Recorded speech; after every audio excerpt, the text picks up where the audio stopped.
Hi guys, நீங்கள் நம்ம பார்க்க போகிற வீடியோ மேயர் ஆஃப் ஈஸ்டர்ன் சீரிஸோடைய 7வது எபிசோடு. இதான் சீரிஸோடைய ஃபைனல் எபிசோடு. இது மட்டுமே கிட்டத்தட்ட 17 நிமிஷம் வந்துருச்சு. அதுக்காக தண்ணி வீடியோ போடுறேன். நம்ம ஹீரோன மேயர் இறந்து நடிச்சிருப்பா. இறந்த கொலை பண்ணது பில்லி தான். பில்லியை பிடிக்கணுங்கிறதுக்காக ஒரு காட்டுப்பதிவு போயிருப்பா. ஆனால் அவங்க அண்ணன் ஜான் பில்லியை கொலை பண்ண பார்த்துருப்பான். ஜான் எதுக்கு பில்லியை கொலை பண்ணணும்? உண்மையாக இறந்த கொலை பண்ணது பில்லி தானா? கிட்டத்தட்ட அந்த கேஸை முடிப்பதும் பார்க்குறப்ப ஹீர் மட்டும் இல்லாமல் நமக்கே வந்து ஒரு மிகப்பெரிய ஷாக் என்ன, இந்த சீரிஸோட கிளைமேக்ஸ் வந்து ஒரு தரம ட்விஸ்ட் என்ன, இதை பற்றி எல்லாம் தான் இந்த எபிசோட பார்க்க போகிறோம். ஒரு செமையான கிரைம் இன்வெஸ்டிகேஷன் சீரிஸை பார்த்துக்கிற திருப்தியை இந்த எபிசோட் கொடுக்கும். சரி, இப்போ வாங்க மேயர் ஆஃப் ஈஸ்டர்னுங்கிற இந்த சீரிஸ்குள்ள போகலாம். Episode 7 sacrament. இந்த எபிசோட் ஸ்டார்டிங்கில் நம்ம சீஃப் இருக்கார்ல, அவர் ஜெஸ்கிட்ட ஒரு ஃபோட்டோ பார்த்துருப்பாரு. அந்த ஃபோட்டோ பார்த்து அவருக்கு ஷாக்காக இருக்கும். உடனே மேயர் ஃபோன் பண்ணிட்டே இருந்தா மேயர் ஃபோன் எடுக்க முடிக்கிறா. உடனே ஜெஸ்கிட்ட இந்த பொண்ணை பார்த்து, அம்மா இந்த ஃபோட்டோ கிடச்சிச்சு, இது எங்கேருந்து எடுத்தேன்னு கேட்டால், அதுவா நானும் டைரனு சேர்ந்து இரநூறு வீட்டுக்கு போனோம். இரனுக்கு டைரி எழுத பழக்கம் இருந்துச்சு. அந்த டைரியெல்லாம் நெருப்பில் போட்டு எரிச்சோம். அப்போ அந்த ஃபோட்டோ கிடச்சின்னு சொல்கிறப்ப, என்னது டைரி எரிச்சிங்களா? நீயும் டைலனும் எதுக்கு இரநூறு வீட்டுக்கு போனீங்க? ஏன் டைரி எரிச்சின்னு கேட்டால், அதுவா ஆக்சுவலாக டைலனுக்கு என் கூட 1000 பிரச்சனை இருக்கலாம். ஆனால் அவனுக்கு அவன் பையன் ரொம்ப பிடிக்கும். கிட்டத்தட்ட அவனுக்கு பிறந்த பையனாக தான் பையனை பார்த்துட்டு இருந்தான். ஆனால் டிஎன்எஸ் அதுக்கப்புறம் அது அவன் பையனில் தெரிஞ்சு போச்சுல. இது லைட்டாக அவனுக்கு ரொம்ப அர்த்தமாக இருந்துச்சு. ஆனால் இருந்தாலும் அவங்க அப்பா அம்மா அந்த படம் அடாப்பட்டு தான் இருந்தாங்க. ஆனால் டைலனுக்குள்ளே அந்த தைக்கத்தில் இருந்துச்சு. இன்கேஸ் அந்த குழந்தையோட அப்பா யாருன்னு அவள் டைரி எழுதிச்சிருக்காங்களே, இந்த உண்மை கடைசி வரைக்கும் யாரும் தெரியக்கூடாது. டைரி எரிச்சிருவோன்னு அவன் என்னையும் கூப்பிட்டான். சரி, நானும் நல்லதுக்காக தான் அவன் கூட போனேன். டைரி எரிச்சு அந்த உண்மையை மறைச்சோம். ஆனால் அந்த டைரிக்குள்ளே அந்த ஃபோட்டோ இருந்துச்சு. அவனுக்கே தெரியாமல் அந்த ஃபோட்டோ எடுத்தேன். இது யார்ட்டையும் காட்டாதீங்கன்னு சொல்கிறப்ப அவருக்கு என்ன தெரில. கட் பண்ண அப்படியே இந்த பக்கம் ஜானி பில்லி வைப்பாங்க. 2 பேரும் அந்த காட்டுக்கு நடுவில் இருக்கிற ஆற்றுல மீன் பிடிச்சிருப்பாங்க. அப்போ ஜான் மட்டும் மெதுவாக பின்னாடி போயிட்டுருப்பான். பார்த்தா வரப்போ ஒரு பாக்ஸ் ஒன்று இருப்பான். அதில் வந்து மெதுவாக கண் எடுக்கிறப்ப இது பில்லி பார்த்துருவான். என்னன்னா எனக்குள்ளே பார்க்குறியா? ஆக்சுவலாக உங்களோட வரப்பேன்னு தெரிஞ்சு போச்சு, எப்படி என்னை கொண்டு வேணு? ஏன்டா நீ பண்ண தப்புக்கு நான் பழித்துட்டு இருக்கேன். உனக்கு என்ன என்னை கொள்ள அவ்வளோ தானே? என்னை கொண்டு இந்த ஆற்றுல போட்டுரு, கேட்டால் ஆற்றுல அடிச்சுப்படின்னு சொல்லிடு, இந்த நெத்தி போட்டு ஷூட் பண்ணு. அப்போ தான் சாவின்னு சொல்கிறப்ப இதை பார்த்து ஜானுக்கு தெரில. எனக்கு என்ன இருந்தாலும் அவன் தம்பி, அந்த தம்பியை கொல்லமானான்னு சொல்லி ஒரு தைக்கில் திண்டே இருப்பான். கரெக்டாக அப்போ தான் நம்ம என்ன அங்கே வருவா, ஹே ஜான் மரியாதை கணக்கில் போட்டுரு, உன் தம்பி இது பண்ணாதுன்னு சொல்கிறப்ப இதை பார்த்து ஜான் கொலாண்டாயிருது. ஏன்னா இதெல்லாம் பண்ணது காரணமே மேயர்கிட்ட மறிக்கிறதுக்காக தான். ஆனால் இப்போ அவளே முடிச்சு கொடுத்துருவான்ட்டால. இதை பார்த்து கோந்து வருது. பார்த்தோன்னா மேயர் ஆற்றுக்கு அந்த பக்கம் இருப்பா. மெதுவும் பக்கத்தில் தான் பார்க்குறப்ப அவ்வளோதான் என் வாழ்க்கை முடிஞ்சு போச்சு, அவமானத்தில் சாகிறதுக்கு இப்போயே சாவேன்னு சொல்லிட்டு அவனோட கண்ணு இருக்கும்ல, அதோட தற்கொலை பண்ணலாம் பார்ப்பான். ஆனால் தம்பி பில்லி விடாமல் கண்ணை தட்டி விட்டுருவான். 2 பேர் சண்டை போட்டு கீழே வந்துட்டு இருப்பாங்க. கரெக்டாக நம்ம மேயர் பக்கத்தில் வந்து, இங்கே பாரு நான் எதுவும் பண்ணவே இல்லை, எல்லாத்துக்கும் அண்ணா தான் காரணம் சொல்கிறப்ப அவளுக்கு புரிஞ்சு போச்சு. ஸோ ஜானி பில்லி அரெஸ்ட் பண்ணி ஜெயிலுக்கு தூக்கி விட்டுருவாங்க. பார்த்தா இப்போதைக்கு நம்ம மீறின ஸ்டேஷனில் உட்காந்துருப்பா. அப்போ சீஃப் நம்ம மீனை பார்த்து, ஹே மேயர் உனக்கு எவ்வளோ ஃபோன் பண்ணுறது, இந்த ஃபோட்டோ பாரு, இதை உங்கள்கிட்ட காட்டியானு சொல்கிறப்ப அவளும் இந்த ஃபோட்டோ வாங்கி பார்ப்பா. அந்த ஃபோட்டோவில் செத்து போன ஏறேனும் ஜான் ஒன்றாக்கிற இருக்குது. 2 பேரும் ஒரே கட்டில் ஒன்றா படுத்து வாங்கியிருப்பாங்க. அது செல்ஃப் எடுத்துருப்பா. அதை பார்த்தா நம்ம புரிஞ்சு போச்சு. இவன் அந்த கடைக்கு போகிறப்ப சேனா இங்கே பார்த்துருப்பாள். அதில் ராஸ்னு போட்டிருக்கோம். ஆக்சுவலாக ஜான் பேருமே ஜான் ராசு, அவன் தம்பி பேர் பில்லி ராசு. ஆனால் நம்ம ஹீரோ நான் தமிழ் நடிச்சுக்கிட்டா. ஆனால் உண்மையாக என் கூட தொடர்பு வச்சுக்கிட்டது நம்ம ஜான் தான். இதை பார்த்து ஹீரோ நம்பவே முடியல. ஏன்னா ஃப்ரெண்டு தான் லோரி, நம்ம ஃப்ரெண்டோட புருஷன் இந்த மாதிரி பண்ணுறா நினச்சி அவள் ரொம்ப கஷ்டமாக இருக்குது. சரி, நான் அங்கேருந்து ஜானை பார்த்து பேச போவா. சொல்லப்போனால் ஜான் மேலே இவள் சமகடுப்பு இருக்கும். ஏன்னா ஃபஸ்ட்டு யாருன்னா இருந்தப்ப இவ்வளோ தான் கூப்பிட்டுருப்பா. இவங்க அப்பா கூட ஆதரவு பண்ணுறதுக்காக கூப்பிட்டு போயிருப்பாள். ஆனால் கடைசியில் பயப்படாத கொலை பண்ணிருக்குன்னு தெரிஞ்ச உடனே இவள் சமகடு போயிருச்சு. ஜானை பார்த்து, சரி ஜான் சொல்லு, உனக்கு இரண்டைக்கு எப்படி பழக்கம் ஏற்படுச்சு, இரனோட குழந்தைக்கு நீ தான் அப்பாவான்னு கேட்டால் அவள் ஆமான்னு சொல்லுவான். எல்லாம் ஆரம்பிச்சது அந்த ஃபேமிலி யூனியன் ஃபங்க்ஷன் தான். 2 வருஷம் முன்னாடி என்னோட அம்மா இறந்தப்ப நாங்களும் அவங்க வீட்டுக்கு போயிருந்தோம். எல்லோரும் ஜாலி ட்ரிங்க்ஸ் பண்ணிட்டு என்ஜாய் பண்ணிட்டு இருந்தோம். எல்லோரும் தூங்கினதுக்கப்புறம் நான் மட்டும் என்ன கூட இருந்தேன். சும்மா வாக் போயிட்டு ஜாலி வெளியே போயிட்டு இருந்தோம். அப்போ என்ன அறியாமல் அவளுக்கு கிஸ் பண்ணியிருந்தேன். சொல்லப்போனால் எனக்கு ஒன்று பிடிச்சிருந்துச்சு. நாங்கள் அப்படியே கொஞ்சம் கொஞ்சமாக பழக ஆரம்பித்தோம். அந்த ரியூனியன் ஃபங்க்ஷன் முடிஞ்சதுக்கப்புறம் நிறைய 6 வச்சுக்கிட்டோம். அப்படி தான் அவள் கன்சீவ் ஆனா. ஆனால் இது ஒரு இல்லீகல் அஃபருங்கனால அந்த குழந்தை கலைக்கு சொன்னேன். ஆனால் ஏரேன் கலைக்க முடியும் சொல்லிட்டா. கரெக்டாக அதே டைமில் தான் ஏரேன் டயன் கூட பழகிட்டு இருந்தா. இப்போ இதே டைமில் பழகிட்டு இருந்தா குழந்தை பிறக்கும்ல. இப்போ அந்த குழந்தை டயன் குழந்தை மாற்றிடும்னு சொல்லிட்டு அதோட மாற்றி விட்டுட்டோம். சரி, எல்லாருமே ஒரு நாள் வரைக்குமே டயன் குழந்தை நம்பிட்டு இருந்தாங்க. ஆனால் அந்த குழந்தை என் குழந்தை தான். ஆனால் அந்த குழந்தை பிறந்ததுக்கப்புறம் தான் பிரச்சனை ஆரம்பிச்சிச்சு. அந்த குழந்தைக்கு காதில் இன்ஃபெக்ஷன் இருந்துச்சு. அதோட ஆப்ரேஷன் காசு இருந்தா. சுத்தமாக காசுலாம் வந்துச்சு. அடிக்கடி ஃபோன் பண்ணி என்ன மாதிரி செய்வா, டேய் மறுபடியும் காசு தர இல்லையா, இல்லை ஒய்ஃபோட சொல்லி மாட்டிட்டு இருந்தா, எனக்கு என்ன செய்ய தெரில, நாலு முடிவு சமாளிச்சிருந்தேன்னு சொல்கிறப்ப நம்ம ஒன்றுமே புரியாமல் இருக்குது. என்னது ஃபோன் பண்ணுவாளா? உட காலேஜ் எடுத்து பார்த்தப்ப உனக்கு காலேஜில் தான் இருந்துச்சு. எப்படி பேசுவீங்கன்னு கேட்டால், அதுவா சீக்கிரட்டாக ஒரு ஃபோன் இருக்கும், அதில் தனியாக ஒரு சிம் போட்டு அதில் தான் பேசுவோம், மற்றபடி யாருக்கு தெரியாதுன்னு சொல்கிறப்ப இதெல்லாம் பார்த்தாலும் கோந்து வருது. என்ன எல்லாத்தையும் பைப்பில் பண்ணிட்டு மறைச்சிட்டு இருக்கால. சேர ஒரு இல்லாமல் ஒன்று கேட்டுட்ருப்பா. இந்த மாதிரி தான் அடிக்கடி எனக்கு ஃபோன் பண்ணி காசு கேட்பா. நானும் முடிவு சமாளிச்சுட்டு இருப்பேன். கரெக்டாக அன்றைக்கி தான் ஹஸ்பண்ட் வீட்டில் பார்ட்டி இருந்துச்சு. அந்த பார்ட்டிக்கு நானும் என் தம்பி இருந்தோம். அது மாதிரி யாரும் ஃபோன் பண்ணி, டே எனக்கு அதில் காசு தேவைப்படுது, சீக்கிரம் வேணும் கத்திட்டு இருந்தா, எனக்கு என்ன தெரில, சரி பக்கத்தில் ஒரு பார்க் இருக்குல்ல, அந்த பார்க்குன்னு சொன்னேன். கரெக்டாக அந்த ஃபாதரும் அவளை பார்க்கில் ட்ராப் பண்ணிட்டு போயிட்டாரு. அந்த பார்க்குக்கு போனதுமே 2 வாக்குவாதம் தான். 2 பேரும் மாற்றி மாதம் சண்டை போட்டுட்டு இருந்தோம். ஒரு இடத்துல கடுப்பான ஏறேன் கண்ணை காட்டினா, டேய் மறுதான் எனக்கு காசு வேணும், என் காசை கொடுன்னு சொல்லிட்டு இருந்தா எனக்கு ஒரு வழி தெரில. அவள்கிட்ட இருந்து கண்ணை பிடுங்குறப்ப அந்த கண்ணு ஃபயர் ஆயிடுச்சு. அதோ நெத்திலி போட்டு அவள் இறந்து போயிட்டா. எனக்கு அப்போதைக்கு என்ன செய்ய தெரில. அப்போ தான் கொஞ்ச நேரத்துக்கு முன்னாடி ஏறேன் ஒரு பார்ட்டியில் டைலம் கூட சண்டை பிடிச்சி இருந்துச்சு. இப்போ அந்த படத்தை கொண்டு போய் அந்த இடத்துல போட்டோம்னா டைமண்ட் சந்தேகமாக இருக்கும். எல்லா பழியுமே அவங்கள போயிரும்ல. இதுக்காக அந்த படத்தை கொண்டு போய் அங்கே போட்டேன். அதே மாதிரி டயலில் மாட்டிக்கிட்டான். நான் பொண்ணு 3 பேர் தப்புன்னு சொல்கிறப்ப இது பார்த்து ஒரு கொலகாண்டாது. என்னதான் இருந்தாலும் ஜானு இவ பெஸ்ட் ஃப்ரெண்ட் அவர். ஒரு ஆள் லோரிக்கு விஷயம் தெரியுமா, தெரிஞ்சிருந்து நம்மகிட்ட மறைச்சிருக்காளா. இதெல்லாம் பார்த்தாலும் குழந்தை வருது. சரி நம்ம அங்கேருந்து சர்ச் ஃபாதரை பார்க்க போவா. அவர் தான் போலீஸ் கஸ்டடியில் இருப்பார். இப்போ ஜான் தான் கூட்டோடு தெரிஞ்சு போச்சு. அதனால் சர்ச் ஃபாதரை ரிலீஸ் பண்ணிடுவாங்க. அவர் ஹாப்பியாக வந்து கிளப்பிடுவார். பார்த்தா அடுத்த நாள் கோர்ட் கேஸ் நடக்கும். ஜான் அரெஸ்ட் பண்ணி கோர்ட்டு கூட்டி போவாங்க. பார்த்தா அவருக்கு சிறையில் கொடுக்கப்பட்டிருக்கோம். இதெல்லாம் வெளியே இருந்து லோரி பாப்பா. ஜானு லோரியை பார்த்து என்னை மன்னிச்சிருமா, நான் பெரிய தப்பு பண்ணிட்டேன். அது போய் என்னோட பையன் என் பையன் தான். அந்த பையனை நீ தான் வளர்த்தாகணும் ப்ளீஸ். எனக்கு நீ தத்துறதுக்குன்னு சொல்கிறப்ப அவளுக்கு என்ன சொன்ன தெரில. ஒரு மாதிரி தயக்கத்தில் கோர்ட்லேயே இருப்பா. இதெல்லாம் தூரத்துலேருந்து நான் மீன் பார்த்துட்டுருப்பா. சொல்லப்போனால் நம்ம ஹீரோயின் லோரி மேலே கொலகாண்டில் இருக்கா. ஃப்ரெண்டுங்கிற பேரை துரோகமாட்டா நினச்சி மறைச்சு பார்த்தே இருப்பா. அவள் சீஃப்ஸை நம்ம மீனை பார்த்து மேயர் எதுவும் பேசாத, பேசாமல் வீட்டுக்கு போன்னு சொல்கிறப்ப அவளும் வீட்டுக்கு போயிடுவா. வீட்டுக்கு வந்து பார்த்தா அவங்க அம்மாவில் இருப்பாங்க. ஏ மேயர் நாங்கள் நியூஸில் பார்த்தோம், ஜான் இந்த மாதிரி பொண்ணு நாங்கள் நினச்சோட பார்க்கவே இல்லை. சரி நீ லோரியை பார்த்தியா, லோரிட்ட பேசுனேன்னு கேட்டால் ஆமாம் பார்த்தேன், பட் பெருசாக பேசலை, எனக்கு அவள் துரோகம் மாட்டா. அவன் முடிஞ்சில் முடிக்க மாட்டேன்னு சொல்கிறப்ப இங்கே பாருமா, என்னதான் இருந்தாலும் அவன் பெஸ்ட் ஃப்ரெண்டு, இது மாதிரிலாம் நீ பண்ணாத, அவளோட பேசி பாருன்னு சொல்கிறப்ப இவளுக்கு வந்து வருது. ஏமா உனக்கு என்றைக்காவது ஏமலாக்கிற இருக்கா, என்றைக்குமே நீ சப்போர்ட்டே பண்ணதில்லை. நானாக மறுபடியும் பார்த்தா நீ மறுபடியும் சப்போர்ட் பண்ணிட்டு இருக்க. இப்போ நானும் லோரியான்னு பார்த்தா லோரி சப்போர்ட் பண்ணி பேசிகிட்டு இருக்கேன். எனக்கு உன் மேலே கோவம் தான் வருது. என்கிட்ட பேசான்னு சொல்கிறப்ப இங்கே பாருமா அப்பெல்லாம் கிடையாது, எனக்கு எது கட்டுத்தோன்னு அதான் பேசுகிறேன், என்னை மனுஷருமான்னு அவங்க அம்மா கிட்ட கஷ்டமாக இருக்குது. நான் மீன் ரொம்ப சோகமாக அவள் ரூமுக்கு போவா. பார்த்தா பொண்ணு நான் மீனை பார்த்து அம்மா எனக்கு லைட்டாக ஒரு கன்ஃபியூஷன் இருக்குது, நான் ஹையர் ஸ்டடீஸ்க்காக வெளியூர் போகிறதா இருக்கேன், நாங்கள் போவா இல்லை இங்கே இருக்கோன்னு கேட்டால் இல்லைம்மா இந்த ஒன்று செட் ஆகாது, நீ வெளியூர் போ, நீ இங்கனக்குள்ளேயே இருந்தீன்னா என்ன மாதிரியும் ஒன்றை மாதிரியே தான் இருப்ப, நீங்கள் வெளியூர் போ, நல்லா ஜாலியாக படின்னு சொல்கிறப்ப அவ்வளோ அங்கேருந்து போகிறா இருப்பா. கட் பண்ண அப்படியே இந்த பக்கம் பெற்ற வைப்பாங்க.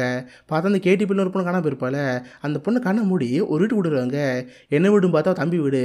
இந்த வீட்டில் தான் தம்பி படுத்து கடந்து செத்து போயிருப்பாள். இப்போ இந்த வீடு சும்மா இருக்குது. அந்த கேடி பிள்ளைக்குன்னு ஒரு ஃபேமிலி உருவாக்கணும், அவளுக்கு வந்து வீட்டு கொடுப்போன்னு சொல்லிட்டு கிஃப்ட் அந்த வீடு தருவா. இதை பார்த்து கேட்டி பிள்ளைக்கு ரொம்ப ஹாப்பியாக இருக்கும். இப்போதைக்கு அந்த பொண்ணு ஹாப்பியாக அந்த வீட்டில் தங்கிட்டு இருக்கா. கட் பண்ண அப்படியே இந்த பொண்ணு மீன் வைப்பாங்க. வழக்கமாக வேலைக்கு போகிறப்ப அவங்க அஷ்டங்க வருவாங்க. மேடம் யாராத்தவங்க கூப்பிட்ருக்காங்க வெளியே வந்து பாருங்கன்னு சொல்கிறப்ப இவ்வளோ வந்து பாப்பா. பார்த்தா மரும கேரி இருக்கால அவள் தான் உட்காந்துருப்பா. லைட்டாக எமோஷனல் அழுதுட்டு இருக்கிற மாதிரி இருக்குது. ஹே கேரி என்னாச்சு, எதுக்கு இங்கே வந்திருக்கீங்க கேட்டால் இல்லை எனக்கு என்னமோ உங்கள் பேரை உங்கள்கிட்ட இருக்கிறது நல்லதுன்னு தோணுது, நீங்களும் நான் பார்த்துக்கலாம் கேட்டால் இது பார்த்துல புரிஞ்சு போச்சு. கேரி பக்கத்தில் உட்காந்து என்ன திரும்ப ஆரம்பிச்சிட்டியா, எவ்வளோ யூஸ் பண்ணுறேன்னு கேட்டால் இல்லை தூக்கராக வந்துச்சு, அதை சில மாதங்களில் டக்கடிக்க ஆரம்பித்தேன், அது அப்படியே அடிஷனாக மாறிட்டு இருக்கு. எனக்கே புரியுது நான் போட்டு ரொம்ப தப்பு, இப்படியே பண்ணிட்டு இருந்தா என் பையனுக்கு நாசமாக போகும். அந்த பையன் என்கிட்ட இருக்கிறது போல நீங்கள் வச்சுக்கலாம், நீங்கள் என் பையன் நல்லா பார்த்துக்கோன்னு சொல்கிறப்ப இதை பார்த்து அழுகுற மாதிரி இருக்குது. ஏன்னா ஸ்டார்டிங்லேருந்து இவளுக்கு மருமலுக்காகாது, இந்த பேரை எனக்கு அவனுக்கான்னு சொல்லிட்டு போட்டு போட்டுருப்பாங்க. இப்போ அவளே வந்து என் பையன் வச்சுக்கோன்னு சொல்லிட்டாங்களே, இதை பார்த்து அவளுக்கு ஒரு மாதிரி இருக்கும். ரொம்ப எமோஷனலாகி 2 ஃபீல் பண்ணி வச்சுட்டு இருப்பாங்க.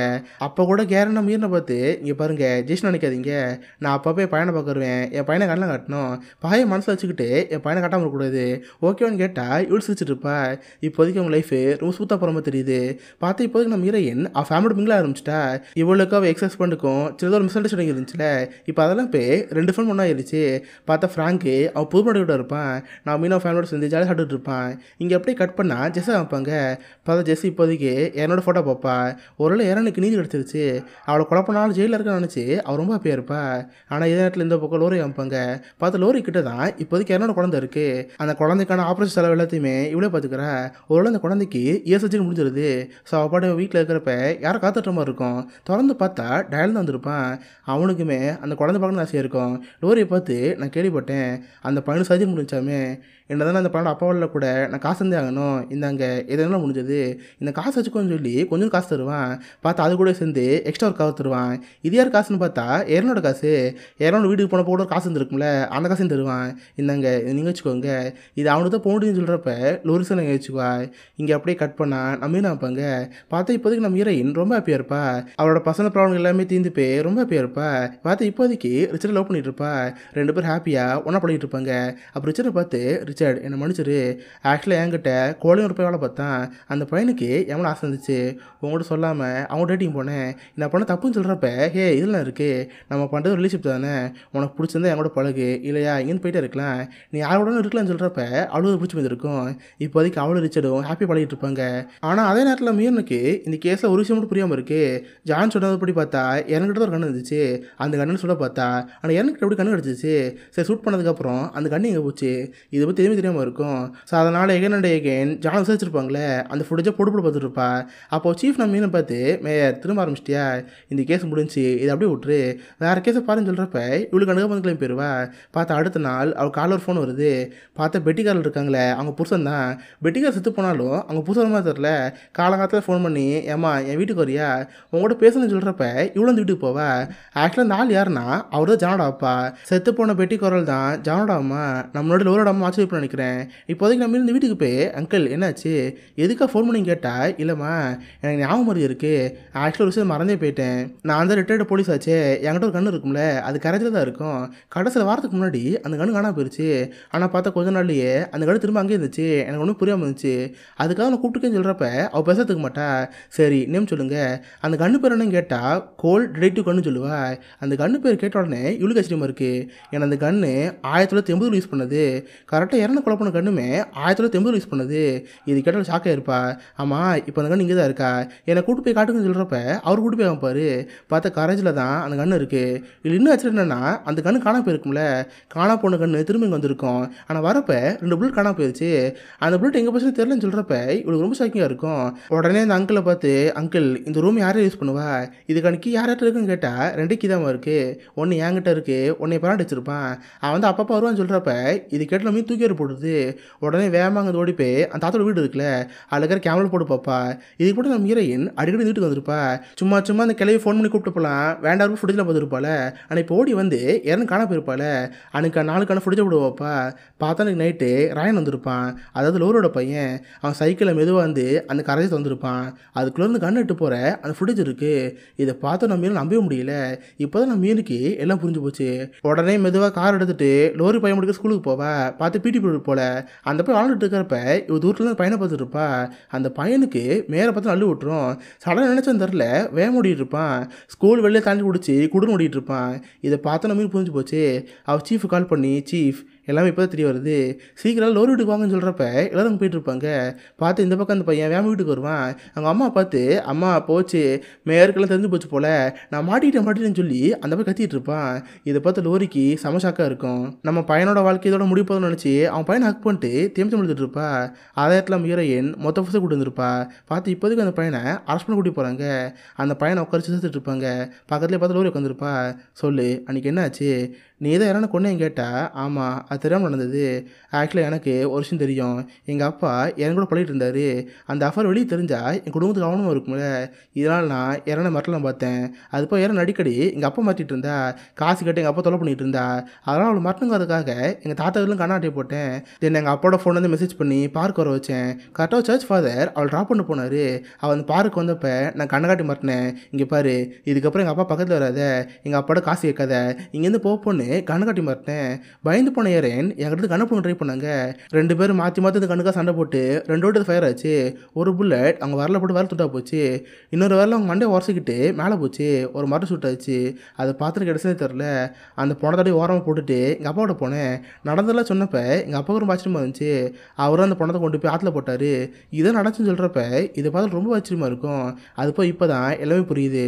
சார் ரயன் தான் யாரா கொலை பண்ணியிருக்கான். எங்கே இந்த கொலை கேஸில் தப்பையாக மாட்டி கொடுக்காதுக்காக மொத்த பழையுமே ஜான் எடுத்துட்டாரு. ஆனால் ஜானுக்கு என்ன கலக்காதல் இருக்குது, அது உண்மை தான். இப்போதைக்கு நம்ம லோரியை பார்த்து, சரி லோரி உனக்கு இது எப்போ தெரியும், ரயன் தான் கொலை பண்ணாங்க எப்போ தெரிஞ்சுட்டு கேட்டால் 2 நாளைக்கு முன்னாடி தான். நீ கரெக்டாக பில்லியை தேடி காலையில் எங்கள் வீட்டுக்கு வந்தில்ல, அப்போ தான் சொன்னாங்க. நானே என் பையன் வாழ்க்கைக்காக ஜானை ஓகேன்னு ஒத்துக்கிட்டேன். அவர் இப்போதைக்கு ஜெயிலில் இருக்காரு, ப்ளீஸ் என் பையனை விட்டுரு. இந்த கேஸை முடிஞ்சோன்னா அவ்வளோதான், இது பெரிய பிரச்சனை ஆயிடுச்சு. இவ்வளோ தவிர அந்த கேஸில் இருக்கிற நிறைய போலீஸ் தெரிய வந்திருக்கோம், வேறு வழி இல்லை. உன் பையனை ஆஸ் பண்ணி தானு சொல்லிட்டு ரயன் ஆஸ் பண்ணுவாங்க. இப்போதைக்கு ரயன் பெரிய பையன் ஆகிற வரைக்கும் சீர்த்து புள்ளியில் இருக்கணும். இதை பார்த்து லோரி கொலகாண்டாகிறது. மேயரை பார்த்து, ஏண்டி நீ நல்லா இருப்பியா, என் பையனை வேணும் கொலை பண்ணா இது ஆக்சிடென்ட், அவனுக்கு கண்ணை பிடிக்கணும்னு தெரியாது, தெரியாமல் ஷூட் பண்ணிட்டான். அதே இப்போ சரண்டர் ஆகிட்டார்ல, அவர் மட்டும் கேஸ் போட வேண்டியதானே, ஏன் என் பையன் வாழ்க்கை அழிச்சுன்னு நினச்சி அவள் தேம்பி வாழ்ந்துட்டு இருப்பா.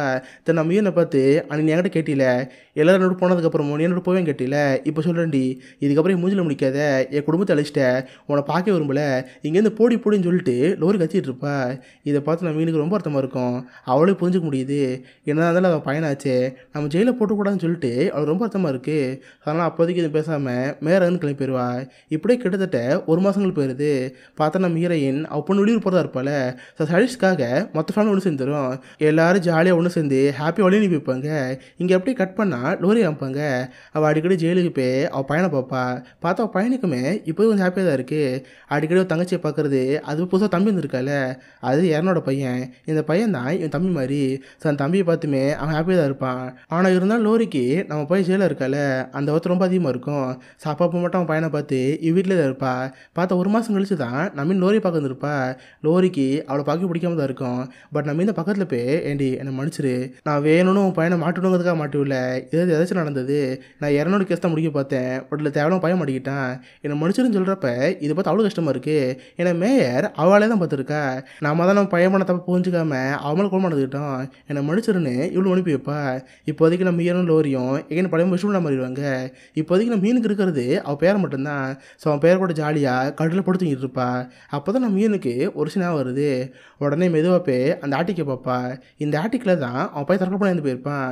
என்னதான் அவளுக்குன்றது பிரச்சனை எல்லாம் முடிஞ்சு போனால் கூட அவன் பையன் உடல் இல்லை, இந்த வார்த்தை அவளுக்கு இருக்கும். ஸோ ஆட்டிக்கு போய் அவள் பையனை ஆகாத உட்காந்துட்டு இருப்பா. இதோட மேயர் ஆஃப் ஈஸ்டர்னோட 7வது எபிசோடு முடியுது, சீசன் முடியுது. சீரியஸ்லி ஒரு வேற சீரீஸு. சீரிஸோட ஸ்டார்டிங்லேருந்து கொஞ்சம் பில்ட் பண்ணி கொண்டு போயிருப்பாங்க. கிளைமேக்ஸில் வேற ட்விஸ்டோட முடிச்சிருப்பாங்க. ஸோ கண்டிப்பாக உங்களை இருக்குமே இந்த சீரிஸ் பிடிச்சிட்டு நினைக்கிறேன். இதே மாதிரி சீரிஸ் மாதம் மாதம் வந்துகிட்டே இருக்கும். முடிஞ்ச அளவுக்கு மினி சீரிஸாக இருந்தால் மாதத்துக்கு 2 சீரிஸ் கூட பார்ப்போம். ஸோ கண்டிப்பாக உங்களை இருக்குமே இந்த வெப் சீரிஸ் பிடிச்சிங்கன்னு நினைக்கிறேன். அப்படி பிடிச்சிருந்தா இந்த வீடியோக்கு லைக் பண்ணுங்கள். இந்த மாதிரி வித்தியாசமான மூவிஸை பற்றி தெரிஞ்சுக்க மிஸ்டர் வால் செக் பண்ணி வச்சுக்கோங்க. உங்களோட இடத்துல ஒரு ஆசமான வீடியோ மீட் பண்ணுறேன். அது வரைக்கும் பை கைஸ்.